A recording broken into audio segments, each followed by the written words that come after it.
Hi, everybody. I am here with Batrice Cordova, and she is going to share her resilience reveal with all of you. All right, Batrice, this is it, your unveiling of your resilience story. So please begin. Well, I guess for me, resilience for me, it started getting sober. I was, I would say, very bad alcoholic, to where it was more than just using it to have fun. It was, I needed it to live. And I tell people I got sick and tired of being sick and tired. And that's literally sick, throwing up every day. Wow. Tired all the time. Fighting myself to get up to go to work, wishing I didn't get up the next morning. So I got tired of it, and then it was like, well, talking to myself, you have one way to go. You're gonna die because your organs are failing. I had two different surgeries, taking organs out in a year. How old were you when that happened? I was 42. Oh, okay. Like right after my grandma passed away, it was kind of a rough time for me. And then also my drinking just escalated after that. And it got worse, and I was sick. Yeah. Like all the time I was sick. I wound up getting a hysterectomy because of the bleeding from PCOS, which went into endometriosis and all the other things with fibroids and those different type of women issues. And then my stomach is really, really messed up just because the alcohol eats away at your stomach lining. And then my liver, I started getting really bad liver issues, swelling, just a lot of things to where it's like, oh my God, like I don't feel good, but the only thing that made me feel somewhat okay was having a drink, but I knew that was bad for me. And all the doctors kept saying, you have to quit drinking, you have to quit drinking. And I was fighting it for a long time, years. Right. Years. Like, why? How old were you when you first began drinking? Honestly, I was probably 12, 13. Oh, you were young. I started drinking really hard after my daughter passed away. Oh, And I'm sorry. she passed away when she was 2, and I was 19. Oh, wow. So before I was even 21, I was drinking really bad. Wow. So you were a teen mama? Yes. Oh my goodness. Yes. Okay. I had my son at 15. My daughter who passed away, I had her at 17. And then my youngest I had her at 19. So I had all my kids before I was 20. Oh. I lost a child also before I was 21. And then during pregnancy? No, she actually was 2 years old. She died in a fire locally here in Colorado Springs. It was an accidental fire. My son accidentally started it. He was just 4. He had just turned 5 a few days before the fire happened. He had just turned 5, and he was just playing with a lighter that was left around. And he started the blankets on fire, and they shared a room. I mean, I had only a 2-bedroom house, so they shared a room, and she was on the top bunk, and she didn't make it. Wow. So. Did you have a lot of guilt about that? Oh, yes. Do you think that was the cause of the heavier drinking too? Oh, yes. Mm-hmm. Yes. So that was your vice. That was your go-to vice to help numb the pain. Yeah, very easily. Wow. Did you have a husband at this time? Yes. That's when I was married to my ex-husband, who was very, very abusive. Even before, the losing my child, to the fire, he was abusive to me too. Numerous times of being hit, for no reason. I let him continue to abuse me. I thought I deserved it. Oh, wow. I was home at the time. I was sleeping, but because I was sleeping because I worked in the middle of the night. So I had just barely gotten home. And this happened first thing in the morning. So I delivered papers just to make it for your kids, you know, and Yes. so having that happen and, you know, losing your child, and then me trying to get to her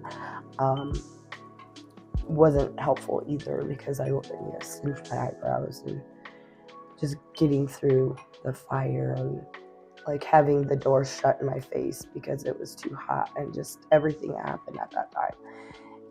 I never healed, and I can tell you I didn't heal for 24 years. This last year, it's been 25 years since she passed away. She passed away in 1999. So 25, almost 26 years. So it's taken me 24 years to forgive myself. Yes.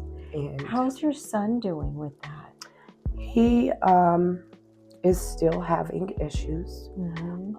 It's still very hard for him. I mean, he was so innocent then, you know, it's not like he was malicious and wanted to do that. You know what I mean? Exactly. Like, but I can imagine the guilt that he may be fighting. Oh yeah. Within. And then my ex was very one to blame him and blame me, to where my son couldn't live with me anymore. He wound up moving in with my mom when he was young at that time, because of the abuse that he was giving me, of the verbal abuse that he was going to harm my son. Wow. So your mama took him in? Yep. So when did you get him back? Not until after a long time. He was already a teenager. Okay, yes. Just because of everything that wound up happening with my ex when I finally left him. It was in the middle of the night after I had been hit, and I was tired of the abuse, and I was like, I'm not going to deal with this anymore. And I left with one laundry basket and my daughter, my youngest daughter. And I went to my mom. And that took a lot to leave that. And then in leaving that, I still had him as a stalker. So how old were you at this point? Between 21 and 29, right in that area. Which is kind of a blur. Yeah. I mean, there was a lot of stuff going on, and just living, very much just living. Yeah. My youngest daughter wound up moving in with my ex's mom, because it was a lot for me to figure out what I wanted to do after I left him. And then also I hadn't been a teenager yet. I was still a mom. I had lost a child. So I kind of went out on a party phase. And I went out and partied. Yeah. You know, that was my thing. Right. I was technically single, even though I hadn't officially gotten divorced. That took a long time before he actually signed the papers. So there was another part of him that he had to hold on to me. One of those very narcissistic people that I didn't know until way later. He was narcissistic. Yes. But now I'm like, wow, that's what that was. Yes. Yeah. So, but a lot of just didn't know me. You were trying to find yourself again, but obviously not in a healthy way. Not in a healthy way. Which, you know, I'm sure it felt good at the time, right? Because you were, again, numbing and masking and trying to bury all those emotions, right? Yeah. So how were you able to get rid of, did he leave town, or is he still around? Or? Honestly, yeah, he's still around. Oh, wow.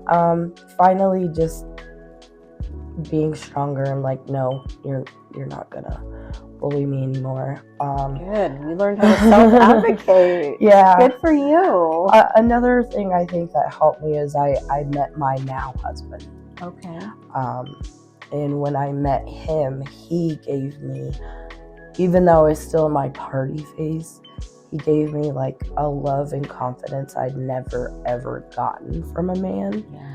So after meeting him and, you know, actually being like boyfriend and girlfriend, like I never thought I would ever be with a man again after what I'd went through. There's no way. Right. And so meeting my now husband is like, it was a fight for him, I'm sure, at first, because I was very resilient. Like, no, you're gonna hurt me. No, you have kids. Like, no, you're older. Like, everything is wrong here. You have your walls up, right? Yes. To self-protect. Exactly. Yeah, rightfully so. I mean, I can imagine that. Yeah, very rightfully. But he chiseled away at it and won your heart. He did. That's amazing. How long have you been married with him? We've been married for 6 years, going on 7 now. Oh, congratulations. Yes, we've been together almost 12 years. Wow. Gosh. So how many kids combined? Well, he had 3 kids. I had 3 kids. When we got together, he wound up losing his daughter. And right after, or? Probably, yes. Oh my goodness. We got together around 2013, and she wound up passing away in 2018. In that amount of time, there was a whole nother aspect of life that I learned, because she was also, I don't know how to say it, but like an alcoholic. Okay. But we didn't know. Okay. Nobody knew. How old was she? She, when I met her, she was 28. Oh, so she's an adult child. Yes. Okay. Adult children. You do not look old enough for any of this. I'm just saying.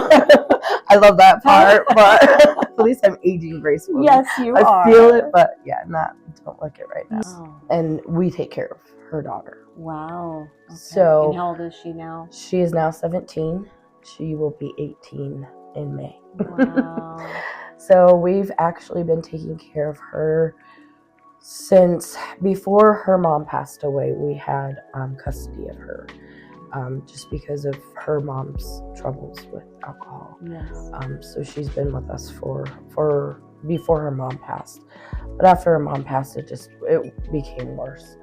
But how did you handle that? Because now not only you're helping your husband walk through the death of his daughter, which you experienced personally years ago.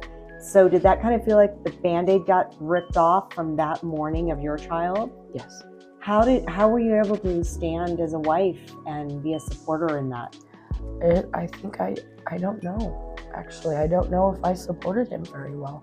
Yeah. I really don't, because I also numbed myself because it brought back so many memories. Yes, I thought I was supporting him and being there and, you know, taking care of Casey and making for sure that she had everything. But I really was numbing myself even more. Yeah. Thinking that I'm going in the correct motion, but not knowing really where I needed to go. Mm-hmm. So when I decided to get sober, it was my granddaughter Casey and I had gotten into it. She was always very upset for one that she lost her mom, of course. Yes.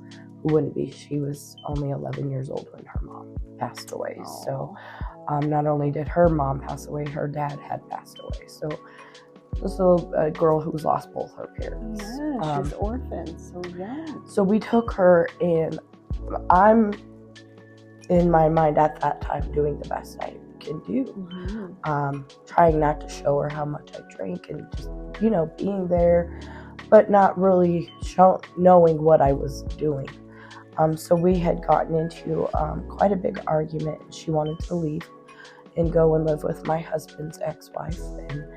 And in a way, I was like, you know what? I'm tired of everybody else getting to go and go off and get better.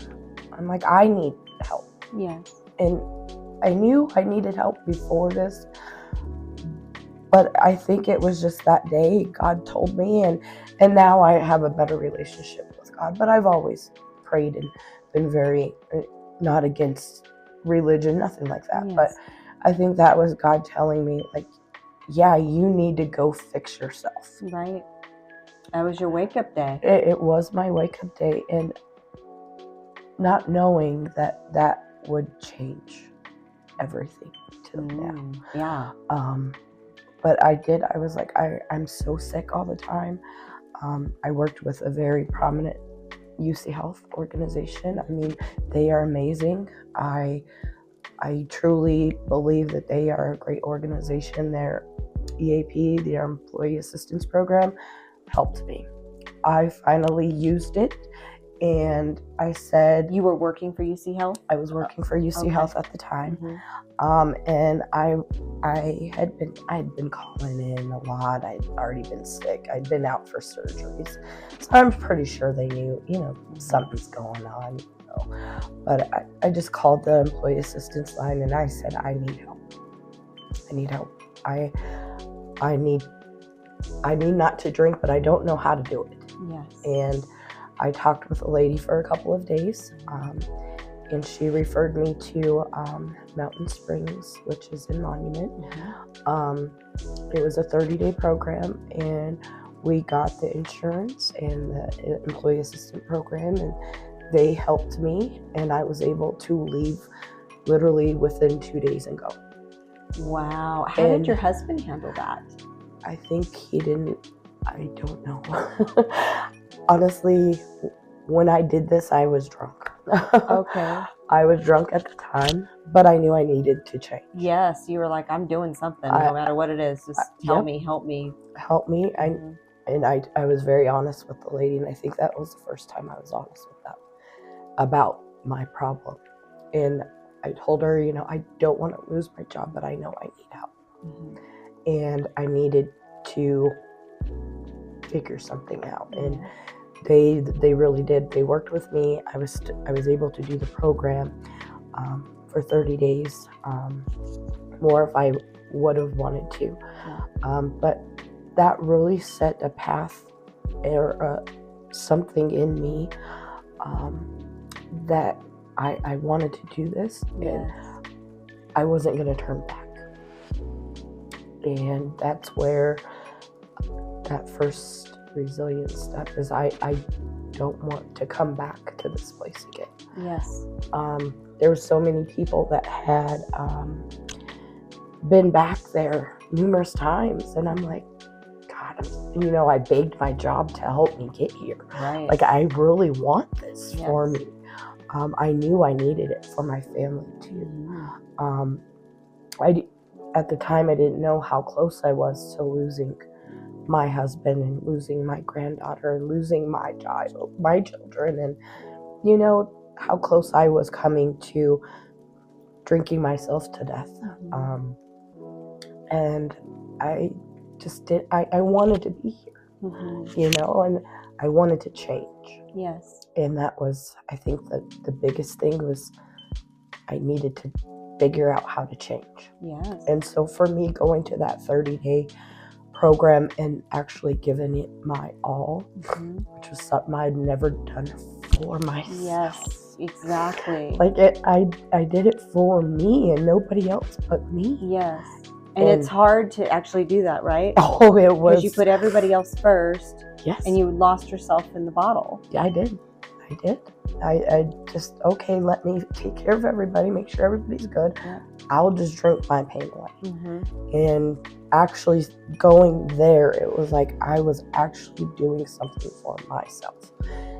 Even though, yes, I quit drinking, at the time, I was just like, I just want to not drink today, and I want to wake up not wanting to drink tomorrow. Yes. That was my goal. Yeah. I didn't want to go any further than that because I didn't know if I can guarantee that to myself. Yes. But I did know that I could fight that day to not have a drink. And so does your husband drink? Or he does. Okay. Is that hard? Actually not really. I thought it was going to be hard. So while I was in the treatment program, I focused on, I know I'm going to have to be around people who drink. Yeah. But I need to be able to control me. Yeah. And my husband doesn't have an issue with drinking. He can go weeks without drinking. I couldn't go till the next morning, you know, Right. and that's where I realized I have an issue. He doesn't, I mean, he can social drink and he can, you know, hey, I don't, you know, my doctor said I'm not drinking for 30 days and not drinking for 30 days. And he can do it. Right. And it works. Yes. But some people, you don't have that. And I figured out I was one of those. Right. I would tell myself, yeah, you can drink 1 or 2 and you'll be fine. But in actuality, I couldn't drink just 1 or 2 and be fine. I had to continue to drink. So do you just make sure he doesn't leave alcohol in the house? I mean, do you do precautions around yourself? At first, yes. Yeah. There was no alcohol in the physical house inside. The garage fridge was his to keep what he needed. I didn't touch that fridge. Yep. If we had to put extra stuff in that fridge for some reason, he would do it. You know, I just didn't touch that fridge. For a while, I did stay away from it. I didn't tell people that I had left to get sober. So a lot of people didn't know. Okay. So they're expecting a party girl. Exactly. So that was hard. Yeah. It was really hard at first. And at first it was just, it was a lie but truth at the same time. Because I didn't know myself if I was going to continue. So for me, it was, you know, I'm just going through a lot of medical stuff, and everybody knew I was, and I still am, even though I'm getting better. Like I'm actually healthy now. It's like amazing. But yeah, so that was just my excuse. I still wasn't ready to even admit that I wasn't drinking. Well, there's pride involved, right? Exactly. Yeah. What advice would you give to someone if they are in a similar situation? They are trying to stop drinking. They may not be able to afford a location as you'd gone into, but what tools, what can they do to help get out from under the bottle? I think the first thing that you need to do is say you're going to do something for you. Because I think a lot of people, you're so willing to go help somebody else. If somebody came to you and said, will you help me stop drinking? You would help them stop drinking. But you need to ask yourself, can I stop drinking? And when you are ready to do it for you, then, and I hate it, but you have to be selfish. In that moment, you have to be selfish. Because you have to put yourself first in that moment. But in the long run, you're doing it for your family, you're doing it for your life, you're doing it for everybody else. But at first, you have to be selfish for yourself. You really do. And the first step, I think, is finding somebody to talk to. That's good. I'm starting a program now to help women like me, because you get that pride. And you don't want to admit to your best friend that you have a problem. You don't want to admit to your coworker that you go home every single night and you drink. You don't want to admit that. It's the pride. You know, you want to say, I'm perfect. Yeah. So tell us about what you're doing in community about that. What I have started now is, kind of as I've been going through my sober journey, I found an online space that really helped me. I had always had problems with makeup, but I love makeup. Yeah. I've always loved makeup. I've always loved to put makeup on. Everybody's always said I do a good job. Yeah. I've always loved that. It is beautiful. So it was like I didn't feel it, but I found this influencer, because I was always looking at makeup tutorials, like how do I do my eyes this way? How do I do that? So, but I found this influencer that was like, she was with a makeup company, but it was like a makeup company for normal everyday people, and they have makeup that actually helps your skin. So my first thing was, I need to try that makeup, because I was already paying a lot of money for the online stuff and it just wasn't helping my face. Because I have cystic acne. So, and then the alcohol, when I would break out, I had a major breakout to where, like, right here, it's because of a cyst that I had a breakout, and because I was an alcoholic and I had anxiety, I picked at it. So it got humongous and they had to take it. But figuring out that, whoa, if I was using something a little more healthier for my skin, maybe the cystic acne wouldn't happen. Yeah. Just in all, trying to live healthy. So I found a company called Pharmacy, and they have amazing products, which started helping me. And they had a community of women that were like, you can do this. There's a lot of people that were there because of recovery. And a lot of times when you're in a recovery, or you're recovering from something, not only was I recovering alcoholic, but I'm a recovering trauma survivor.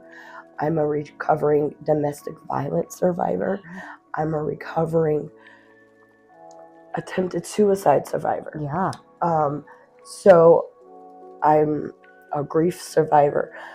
So I'm not only survived an addiction to alcohol, I've survived a lot of other things. Right. And I realized that there's people out there that need help. Yes. And sometimes it's so hard in a community that you're in, because you are known and you're older. I'm 45.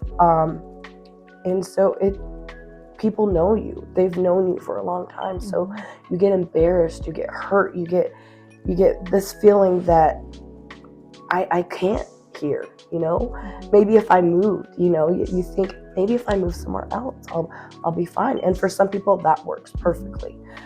But for a lot of us, that's not a reality. Right. We can't just up and leave. Right. We have to live with our community. We have to be in our community. And once I did get sober and started working with people and foundations and doing different things to help the community, I started seeing a lot of people who were like me. What else would you like to share that you've got going on in community today? So I am launching a new program called Empowered Glow. And what Empowered Glow is it is a recovery space, but not just for an addiction recovery space. It is for a recovery space for women who have lost themselves in being a mom, who have lost themselves in recovering from an abusive situation, who have lost themselves because their child passed away. I know somebody who lost 2 kids in a couple of years. That's something that we lose ourselves to, and we don't know where to go. So this space is for women who need to glow again. They've glown before, but they need to have that reiterating confidence that they can do it again. Maybe now my granddaughter's going into college, she's the last one. I want to still be happy. I'm still young. Yes. I want to be happy with her, and maybe go on a college trip with her, and realize that was something amazing, and something that I probably would never have been able to do if I had not glowed again, if I had not recovered again. I love that. Incredible. And how can people reach you? Right now, I have new spaces coming out, but my main is my Linkmate page, and it is linkmate.one, and it's Midnight Beauty by Batrice. I'll underscore that. I have the information for her, but that is the number one place to get a hold of me. There's contact information in there. There's different pages you can hop to find my info, different organizations that I work with. One organization I do want to do a major shout out to is Hard Beauty. Hard Beauty is a program that I got introduced to through my recovery. But the peer recovery coaching is the reason why I went into peer recovery coaching. Yes. And like her program, Hard Beauty, is the reason why I came up with Empowered Flow. So Great. They are amazing. Raquel's amazing. Tiffany's amazing. Michelle's amazing. All three of you guys. I love you. Shout out. Shout out. I love you guys.